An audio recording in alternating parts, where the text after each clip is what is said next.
안녕하세요. 자, 오늘 이야기할 영화는 펄프 픽션입니다. 언제나 그렇듯 이야기를 하다가 스포가 나올 수 있기 때문에 영화를 보시지 않은 분들께서는 영화를 보시고 나서 이 영상을 보시는 것을 추천드립니다. 펄프 픽션은 그냥 개재밌어. 기본적으로 이 흥미로운 이유 중에 하나가 이제 캐릭터적인 재미인 것 같아. 생각보다 한 씬 한 씬이 좀 필요 이상으로 길어. 보통 영화 같으면 말이 많지? 이렇게 느껴야 되는데 그게 아니라 캐릭터들이 너무 살아있고 계속 얘기를 하는데 그 얘기가 그냥 개 흥미로워.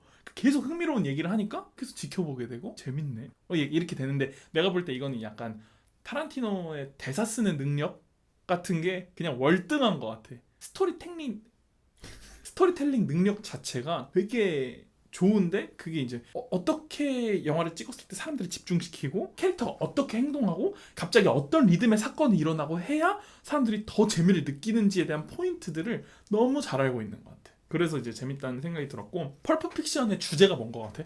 사실 펄프 픽션은 생각보다 주제의식이 되게 뚜렷하고 그 주제를 보여주기 위해서 이 플롯의 구성도 만든 것 같다라는 느낌이 좀 들었던 것 같아. 여기서 이제 플롯이라는 거를 조금 부연 설명을 해주자면, 우리가 이야기를 만드는 창작자로서 이야기의 주제를 강조하기 위해 또는 이야기를 더 재미있게 만들기 위해서 이야기를 어떤 순서로 배치할지, 그러니까 이거는 시간 순서대로 배치한다고 해도 어떤 인물의 어떤 장면은 생략되고 어떤 장면은 들어가고 이렇게 되잖아. 그러니까 어떤 장면들을 취사 선택해서 배치하고 나열할 것인지, 그것이 시간 순서일 수도 있고 또는 시간 순서를 뒤엎는 것일 수도 있지. 근데 이제 그렇게 하는 이유가 결론적으로 다시 말해서 주제를 강조하기 위해 또는 재미있게 만들기 위해서라는 것이 이 플롯이라는 거인데, 그런 의미에서 왜 펄프 픽션이 이야기 구조를 이렇게 뒤엎어 놨을까라는 게 결국 이 영화가 말하고 싶은 주제랑 꽤나 연관성이 있다라는 느낌이 좀 들었던 것 같고, 이제 뭐 영화 장면을 보면서 얘기를 마무리하겠지만, 내가 생각하는 펄프 픽션의 주제는 로댕시의 가치와 좀 비슷하지 않나라는 생각이 드는 것 같아. 나는 생각한다, 고로 존재한다. 우리가 살아가는 사회가 미국 사회도 그렇고 한국 사회도 그렇지만 되게 자본주의적인 사회고, 그 자본으로 인해서 되게 계급이 좀 명확하게 나뉘어져 있는 사회잖아. 이런 세상을 살아가면서 우리는 어떠한 태도로 살아가야 하고 어떠한 생각을 하면서 살아가야 하는가, 그것은 사실은 나만의 가치관을 명확하게 가지고 내가 중요하게 생각하는 것을 향해서 되게 주체적으로 나아가는 게 굉장히 중요해 라는 이야기를 하는 게 이 펄프 픽션이라는 영화의 주제 같다고 생각했는데, 그냥 이렇게만 말하면 되게 주제가 좀 EBS적인데, 이런 EBS적인 주제를 도대체 어떻게 이렇게 재미나고 또 약간 불량식품 같은 느낌으로 자극적으로 잘 재밌게 만들 수 있었는지를 지금 영화의 한 장면 한 장면을 보면서 이야기를 해보도록 하겠습니다. 이 펄프 픽션이라는 영화의 주제를 이해하는 데 가장 중요한 것은 이 이야기에 등장하는 캐릭터들이야. 그래서 이 캐릭터들이 어떤 순간에 어떤 선택을 하고 인생에서의 어떤 결과들을 맞이하게 되는지들을 따라가는 것이 이 영화의 주제를 따라가는 것의 가장 중요한 포인트가 될 수 있을 것 같아. 그래서 캐릭터적인 분석을 하는 것을 오늘 해보면 좋을 것 같거든. 자, 언제나 그렇듯 오늘도 첫 장면으로부터 시작을 해보도록 하겠습니다. 근데 사실은 첫 장면과 두 번째 장면의 연계성이 좀 의미가 있어. Okay, it's too risky. I'm through doing that shit. You always say that, the same thing every time. I'm through, never again, too dangerous. I know that's what I always say. I'm always right, too. But you forget about it in a day or two. Yeah, well, the days of me forgetting are over. The days of me remembering have just begun. You know when you go on like this what you sound like? I sound like a sensible fucking man. That's what I sound like like. a duck. Quack, quack, quack, quack, quack, quack, quack. Yeah, well, take that because you're never going to have to hear it again. Because since I'm never going to do it again, you're never going to have to hear me quack. I'm never going to do it again. After tonight. Correct. I've got all tonight to quack. Can I get anyone more coffee? 두 사람이 대화를 하고 있고 하나의 화면 안에 이 두 사람이 담겨져 있어. 우리가 카메라를 어떠한 인물한테 다가가면 다가갈수록 그 사람한테 감정이입을 한다 라고 얘기를 하고, 떨어지면 떨어질수록 좀 더 객관적으로 그 상황을 바라보게 된다라는, 그것이 영화적인 언어거든. 근데 I'm never going to do it again. After tonight. Correct. I've got all tonight to quack. Can I get anyone? 갑자기 이들 둘 사이를 딱 뚫고 종업원이 얼굴을 클로즈업 크기로 갑자기 딱 들이밀고, 커피 좀 더 드릴까요? 네, 이렇게 얘기를 한단 말이야. 그러니까 우리가 이 상황을 접하고 이들의 이야기를 따라가는, 그리고 이들한테 이입한 정도가 어느 정도 우리는 떨어져서 이들을 보고 있는데 갑자기 굉장히 부담스럽게 확 들어오는 얼굴 하나가 있단 말이야. 근데 이 종업원이 이 이야기를 쭉 다 봐서 너도 알겠지만 중요해 안 중요해? 하나도 안 중요한 인물이 갑자기 이들 사이에 불쑥 들어오거든? 이게 앞으로 이 영화에 이어질 내용을 암시하는 것 같은 느낌이야.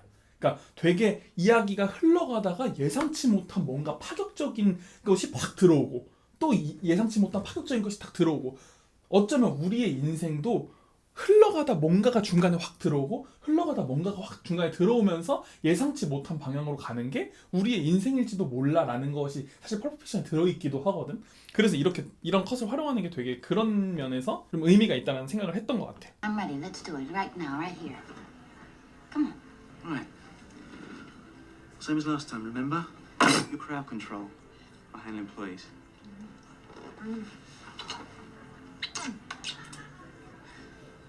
I love you. I love you, honey bunny. Everybody be cool, this is a robbery! Any of you fucking pricks move! And I'll execute every motherfucking last one of you! 그러니까 여기까지 사실 4분 46초밖에 안 지났거든? 근데 사실 이미 이 둘한테 이입이 다 돼 있어. 심지어는 이 둘의 캐릭터적 성질까지 우리가 느껴. 이걸 4분 46초 안에 캐릭터적으로 완성해냈다라는 것 자체가 일단 이야기적 완성도가 엄청 높다라는 건데 이들이 사실 이 영화 자체에서 엄청나게 중요한 인물은 아닌 것처럼 나와. 그러니까 이렇게 나오고 엔딩에 이들이 나오고 그 사이까지는 이들이 안 나와. 열고 닫는 데 있어서 이 두 명의 캐릭터가 어떻게 보면은 이 영화의 주제를 되게 말하는 핵심 키 같은 인물로서 활용이 되거든. 그건 이따 뒤에 가서 다시 한번 얘기를 해보도록 하고 그렇게 해서 나오는 두 명의 캐릭터가 존 트라볼타랑 사무엘 잭슨이야. 근데 이 둘은 되게 상반되어 있는 캐릭터다. 인종도 다르고 한 명은 머리가 길고 한 명은 머리가 짧아. 그리고 한 명은 생머리고 한 명은 꼬불머리야. 근데 이제 똑같은 옷을 입고 똑같은 곳을 향해서 나아가면서 시작하거든. 근데 이제 이 두 명의 캐릭터도 굉장히 이 이야기에서 중요하고 마지막에 이 첫 번째 나왔던 이 강도들이랑 대립하게 되는 인물이라고 봤을 때 이 둘이 이야기에서 주제를 드러내는 굉장히 중요한 캐릭터다 이렇게 볼 수가 있는 거야. 되게 흥미로운 게 이 앞에서 이제 이 둘의 캐릭터를 어느 정도 보여주고 난 다음에 되게 이 두 명의 캐릭터를 대칭적으로 활용하는 이미지들이 되게 많이 나오거든. 지금 보고 있는 이미지도 똑같은 곳을 보고 서 있는 두 명의 이미지가 나오고 대칭돼서 똑같이 딱 그 동일하게 서서 걸어오는 것도 나오고 서로 딱 바라보면서 이야기하는 것도 나오고 이 두 명의 캐릭터가 되게 비슷한 상황에서 뒤에 가면 나중에 서로 다른 선택을 하게 되거든. 그리고 여기서 대화할 때도 똑같은 문제에 대해서 서로 다른 입장을 내. 그렇게 하면서 이 둘의 각각의 캐릭터의 선택이 어떤 영향을 미치는가에 대해서 이야기하기 위한 이제 캐릭터의 활용이라고도 볼 수가 있는 건데 보스가 자기 아내 발 마사지 해준 사람 창문 밖으로 집어 던져버렸다는 얘기를 했을 때 이 흑인 남자는 좀 과하지 않나? 이렇게 얘기를 했고 이 존 트라볼타는 그럴 수도 있지? 이렇게 얘기를 했거든. 그러니까 이 흑인 남자는 굉장히 주체적인 자기 입장을 가지고 있어. 근데 존 트라볼타는 그래? 근데 뭐 그런가 보지? 약간 이렇게 얘기를 하거든. 거기서 두 사람의 입장 차이가 나뉜다는 것을 이제 보여주고 이미지적으로도 그렇게 좀 대립하고 있는 두 사람의 이미지들을 좀 많이 보여주고 있어. 근데 이제 재밌는 건 여기서 몇 시야? 7시 22분이야. 아직 시간이 안 됐어 하고 주체적으로 얘를 이쪽으로 끌어오는 것도 사무엘 잭슨이고 그냥 조용히 따라가는 것도 이 존 트라볼타야. 그래서 되게 좀 어쨌든 조금 능동적이고 수동적인 캐릭터의 차이를 보여주고 있다 정도로 이제 우리가 생각을 해보면 될 것 같아. My son's Wallace don't like to be fucked by anybody except Mrs. White. You read the Bible, Bill? Yes. Well, there's this passage I got memorized. So it fits. Ezekiel 25:17. 이렇게 성경 구절을 읊으면서 이제 이 사람을 이렇게 잔인하게 죽이게 되는데 그 성경 구절의 의미를 잘 이제 보면은 사실은 그거는 이 상황에 끼워 맞추면 이 상황에 맞는 거고 그 상황에 끼워 맞추면 그 상황에 맞는 거야. 뒤에도 똑같은 이 성경 구절이 등장을 하는데 악인의 편에 서서 보면 선인이 악한 사람이고 선인의 편에 서서 보면 악인이 나쁜 사람이기 때문에 우리 보스의 이 금괴를 훔쳐가지고 있었던 너네 놈들이 잘못했기 때문에 내가 선인으로서 너네를 심판한다라고 그 성경 구절을 해석한다면 그건 그냥 그렇게 해석이 되는 거야. 근데 이 생각이 이제 사무엘 잭슨이 어떤 상황을 겪으면서 이제 돌변해서 똑같은 성경 구절이지만 그거를 다르게 받아들이게 되는 과정으로 이제 변화하게 되거든. 그거에 대해서 좀 이따 살펴보도록 할게. 그리고 나서 이 존 트라볼타와 우마 서먼의 에피소드가 나오지. 근데 이제 존 트라볼타라는 인물은 앞에서도 말했다시피 굉장히 좀 수동적이고 자기 앞에 주어진 임무를 임무대로 그냥 해내는 인물이거든. 그렇기 때문에 자기 보스와의 아내와 데이트를 해야 되는 상황인 거지. 근데 그건 너무 자극적이고 그 선을 넘고 싶게 만드는 상황들이 계속해서 펼쳐질 수밖에 없어. 근데 그렇다는 걸 본인이 알지만 존 트라볼타는 그런 받는 돈으로 이제 차도 사고 뭐 마약도 하고 이러면서 이제 쾌락을 쫓으면서 사는 인물이잖아. 그러니까 그런 위험성들이 도처에 도사리고 있지만 그냥 어떻게 보면 그냥 그걸 즐기면서 그대로 사는 거지. 그러니까 그런 인물들에게 어떤 상황이 펼쳐지는가. 이 우마 서먼이 맡은 캐릭터도 자기 남편의 어떤 그 좀 약간의 강압성 아래에 살고 되게 수동적인 인물이고 막 계속 마약하고 그 존 트라볼타랑 어떻게 보면은 굉장히 비슷한 것을 보여주는. 그래서 그 수동적으로 사는 사람들이 쾌락을 쫓다가 어떤 위기를 맞이하는지, 그러니까 이제 예측하지 못하게 일어나는 사고 같지만서도 결국 뭔가 그 쾌락을 쫓고 마약을 쫓지 않는 사람들이었다면 일어나지 않았을 일이거든. 그러니까 그렇기 때문에 그런 이 둘의 위기감 같은 것들을 보여주는 에피소드가 결국 그런 얘기를 한다, 이렇게 보면 될 것 같아. 브루스 윌리스는 굉장히 흥미로운 캐릭터라고 생각했는데 아주 주체적인 인물이야. 그 보스가 돈을 주면서 져라 라고 했고 알겠다라고 했는데 그렇게 하지 않고 지가 하고 싶은 대로 했어. 명령받은 그걸 깨고 본인이 하고 싶은 대로 하고 본인이 나아가고 싶은 대로 나아가지. 물론 그렇기 때문에 도망쳐야 하기도 하지만 어쨌든 이 브루스 윌리스는 자기가 중요하게 생각하는 가치를 향해서 계속해서 나아가는 인물이야. 그렇게 하다가 이 친구랑 이제 도망가려고 했지. 이제 도망가려고 했는데 여자친구가 그거 놓고 왔잖아. 시계를 놓고 왔다 했잖아. 근데 개빡쳐가지고 막 진짜 집어 던지고, 아니 거기서 좀 이 캐릭터에 대한 약간 정이 좀 털릴 뻔했는데 어쨌든 이제 사실은 아무것도 아닌, 어떻게 보면 그것 때문에 자기 목숨을 잃을 수도 있잖아. 근데 브루스 윌리스는 그걸 각오하고서라도 나한테 중요한 가치는 그거야. 그럼 난 그걸 찾아야지 하고 가는 거지. 그러니까 자기가 생각할 때 중요하다고 생각하는 것을 향해서 계속해서 나아가는 거야. 그 전에 했던 어떠한 약속이랄지 이런 것보다, 그러니까 그때그때 자기가 중요하다고 생각하는 게 딱 있으면 그걸 향해서 그냥 나아가는 캐릭터인 거지. 사실상 이 장면이 이 영화에서 가장 주제를 잘 드러내주는 장면 중에 하나라고 느꼈거든. 보고 얘기를 해볼게.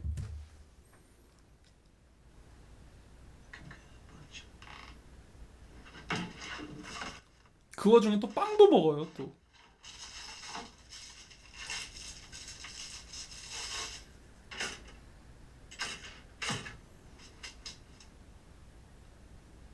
근데 총을 발견하는 거야.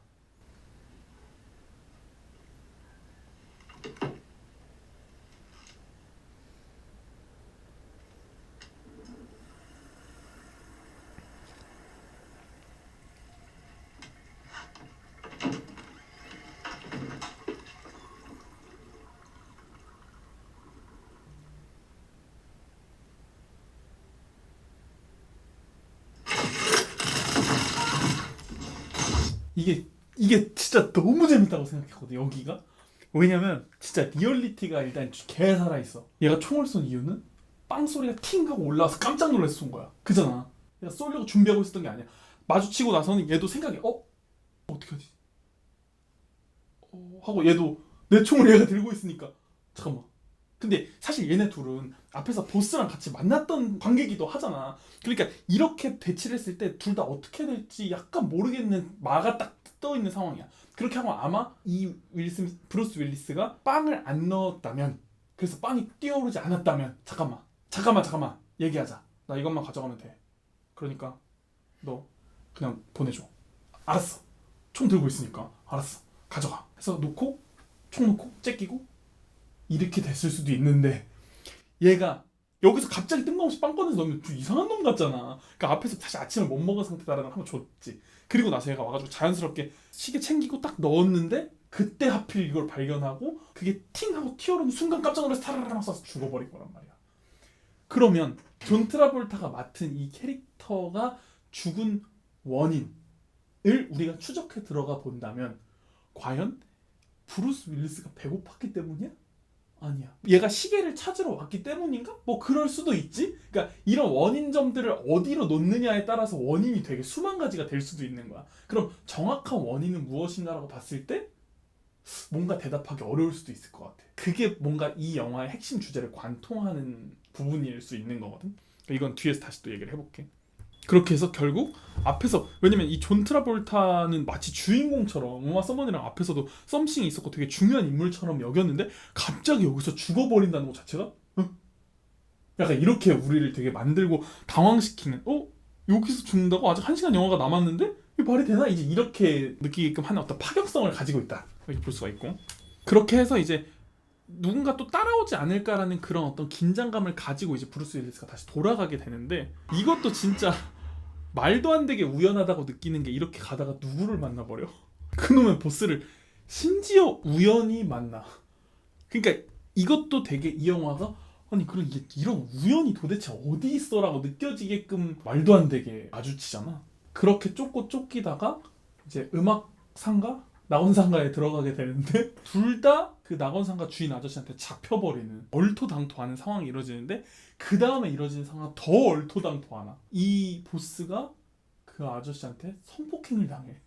그러니까 이게 이제 관객들을 예측할 수도 없게. 그러니까 왜냐면 얘와 얘네 둘이 마주치는 게 실제로 리얼리티가 너무 말이 안 되는 장면이기는 한데, 그 다음에 일어나는 일들이 더 리얼리티가 말이 안 되는 상황이고, 그런 상황들이 계속해서 중첩되는 거가 오히려 이 영화의 테마처럼 펼쳐지기 때문에 그걸 이상하다고 어느새 안 느끼게 되는 거지. 그러니까 그게 일단 잘한 지점인 것 같고, 그리고 나서 이제 다시 상황은 앞으로 돌아오게 돼. 그러니까 앞에서 그냥 얘를 쏘고 종결된 줄만 알았는데 상황이 뒤에 있었던 추가적인 상황이 하나 이제 더 나오는 거지. Marvin, I'd knock that shit off if I was you. Ah, you mother...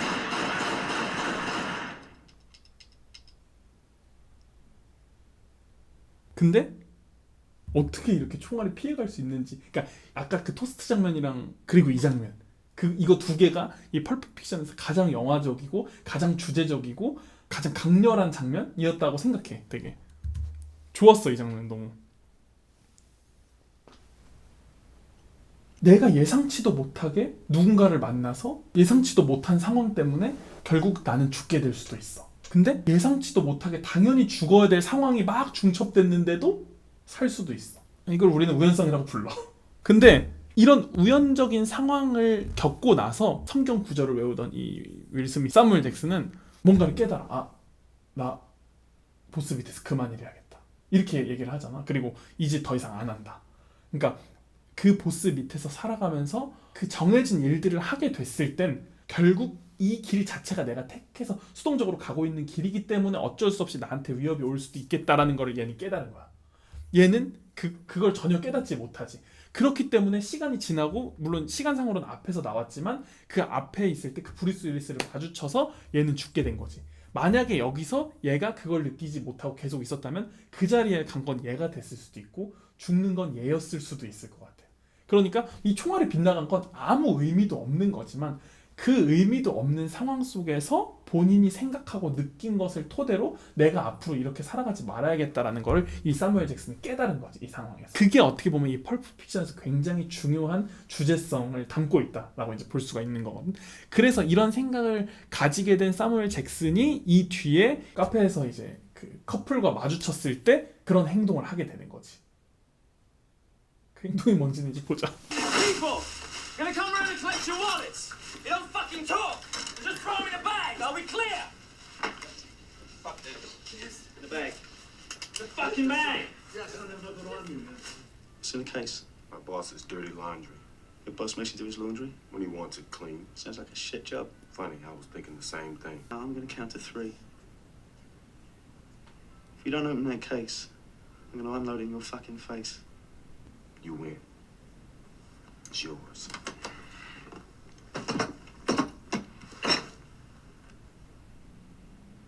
Open it.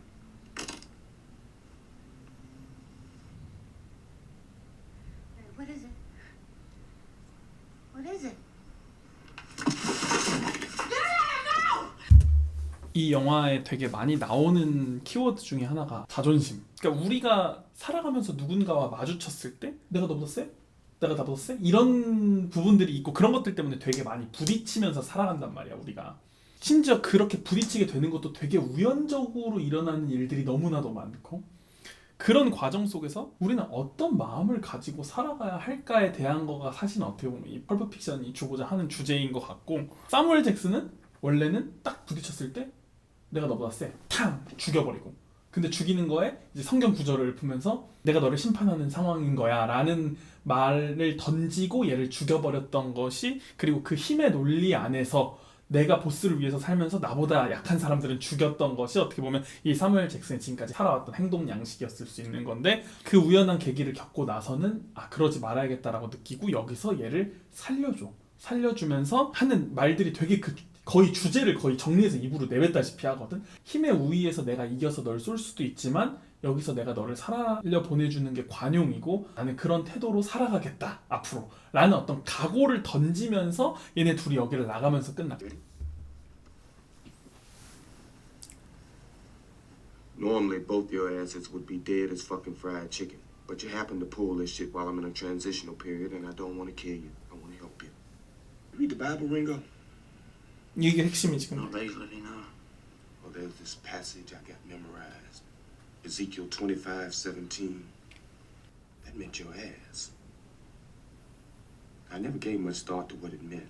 I just thought it was some cold-blooded shit to say to a motherfucker before I popped a cap in his ass. I saw some shit this morning made me think twice. See, now I'm thinking, maybe it means you're the evil man, and I'm the righteous man. And Mr. 9mm here, he's the shepherd protecting my righteous ass in the valley of darkness. Or it could mean you're the righteous man, and I'm the shepherd. And it's the world that's evil and selfish. Not like that. 근데 이게 핵심이야. That 그 shit 다음 ain't 말이. the truth. The truth is, 요거지. you're the weak, and I'm the tyranny of evil men. But I'm trying, Ringo. I'm trying real hard to be the shepherd. 그러니까 너는 약자고 나는 강자야. 근데 난 이걸 쏘지 않을게. 그게 이 사회가 조금 더 정의로워질 수 있는 길이니까 라고 하면서 이걸 풀르는 거를 이렇게 보여주는 게 굉장히 이제 주제적인 측면인 거지.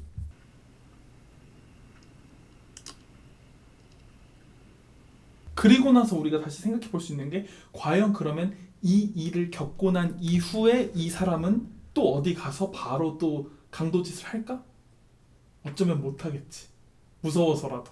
그러니까 이 강자가 힘의 논리에서 당연히 찍어 누를 수 있는 걸 한 번만 참았을 때 어떻게 보면 이 범죄자도 교화가 될 수 있는 지점이 있는 거야. 우리는 되게 우연하게 위험성과 이런 것들이 도사리고 있는 세상 속에서 살아가면서 계속해서 정신 차리면서 내가 어디로 가야 될지를 생각해야 된다는 거지. 그래야 그게 정말 우연히 일어난 일일지언정 그 일이 일어난 것 자체에 없게 될 수도 있고 그 생각으로 그 우연하게 일어난 일도 잘 마무리해서 나갈 수도 있는 거라는 거지. 그러니까 영화가 굉장히 폭력적이고 굉장히 고어한데 생각보다 말하고자 하는 거는 굉장히 이비스틱한 부분이 있는 거지. 이걸 어쩜 이렇게 힙하게 표현해낼 수 있을까라는 측면으로도 우리가 볼 수 있는 거고. 뭐 사실 굉장히 연출적으로도 잘 만들었고 캐릭터도 하나하나 살아있고 너무 재밌고 이 이야기의 주제가 뭘지라는 걸 사실 생각하고 보지 않아도 재미있는 영화임이 맞지만 이런 식으로 또 주제가 뭘지를 이렇게 따라가면서 보는 맛도 또 있더라 라고 우리가 한번 정리를 해볼 수가 있을 것 같고 여러분 혹시 또 같이 보면서 이야기 나눴으면 좋겠는 영화가 있다면 댓글에 달아주신다면 그거를 가지고 우리가 또 이야기를 한번 나눠보도록 하겠습니다. 저희는 다음 이 시간에 또 더 재미있는 영화로 돌아오도록 하겠습니다. It was a teenage